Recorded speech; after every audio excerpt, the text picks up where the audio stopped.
I think you made a great point about high school basketball or any sport really for that matter being about the development. And I think that it's weird, like as we went through high school, like just like the different generations, like as we went through high school, we were coached a very, very Hmm. different way than a lot of Oh people yeah.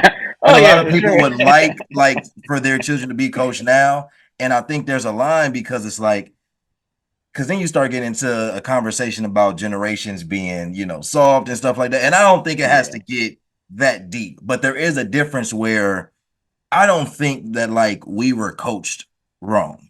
I just think Mm-mm. that we were coached hard. And I think Hmm. that because of that, we learned how to respond to it. Now, granted, we could probably all look back and understand situations, or we found situations where no, this is not me being coached hard. This is somebody who got some type of hidden agenda, or this is somebody doing Yeah. PC. So those situations exist. But I mean, you're not gonna get coached any easier the older you get in the different like tiers of this sport. You get like you're not gonna get coached any easier. So by the time high school roll around, it's like I want to develop you, and coaching you hard is so you understand how to continuously be better and get better, not to make you feel bad. But Right.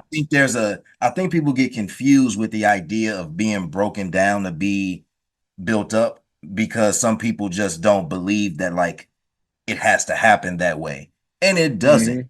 But I think like with anything, it's the adversity piece. So if you are being coached and the coach is telling you like, no, you need to get better at this, or the coach is particularly pointing out what you're struggling with versus like what you might already naturally have or have already worked on, you're only as strong as your weakness. So if this is a weakness that's glaring, what's everybody gonna do the older you get? Just attack the weakness. You know what I'm saying? So Right.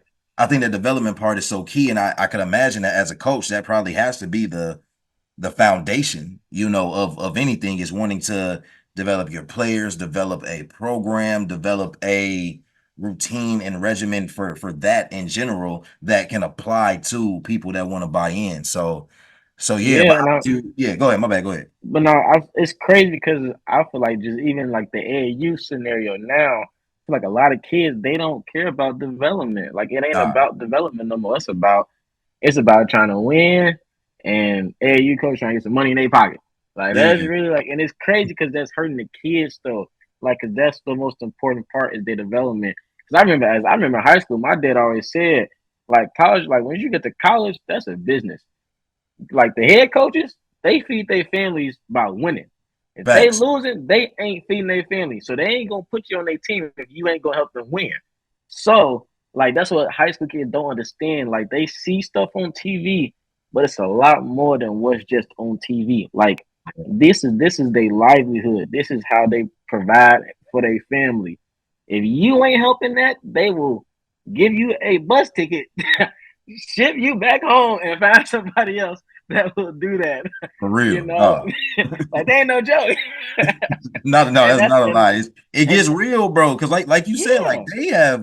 this is not fun and games for them, bro. Like the money they're making, like they don't just get to make that money if they're not doing nothing for that program. So it's like it sucks because there are parts of the business aspect that nobody can really control. A coach Hmm. can't control, he can only control record to so much. Like, you know what I'm Hmm. saying? Like, and you see, especially like a coach may have a really good season, they might have a down season. And then it's like, well, if they don't have a good enough season after that, now that stretch of time is looked at as negative, where it's like, no, sometimes you don't find a groove until 4 or 5 years in. But 9 times out of 10, you're not granted that luxury of having that Hmm. time to figure things out and get things laid out. So as the athlete, you got to understand that you are a very small piece of this operation once you get to a certain level. Because even for some high schools, they operate as colleges Oh if yeah. they're big enough. You know what I'm saying? So it's like the earlier you learn that part of the process, the better. Just so you know how to one maximize yourself and maximize the program as a resource, but just also understand that it, they have way more reason to say we don't need you, or they have way more Hmm. like word slipped my mind that I want to use, but like they have more power to say like we more than likely can find Mm-hmm. somebody else that can do what you do Mm-hmm. versus you being able to say, yeah, you're not gonna find nobody else that can do, what I do. Like if you not a 5 star, if you not somebody that's like, if you not up there, that upper echelon of people in your class, it's somebody out there that a program can use. If you know what I'm saying. So it's all these things. It's all these things. So the development part is key.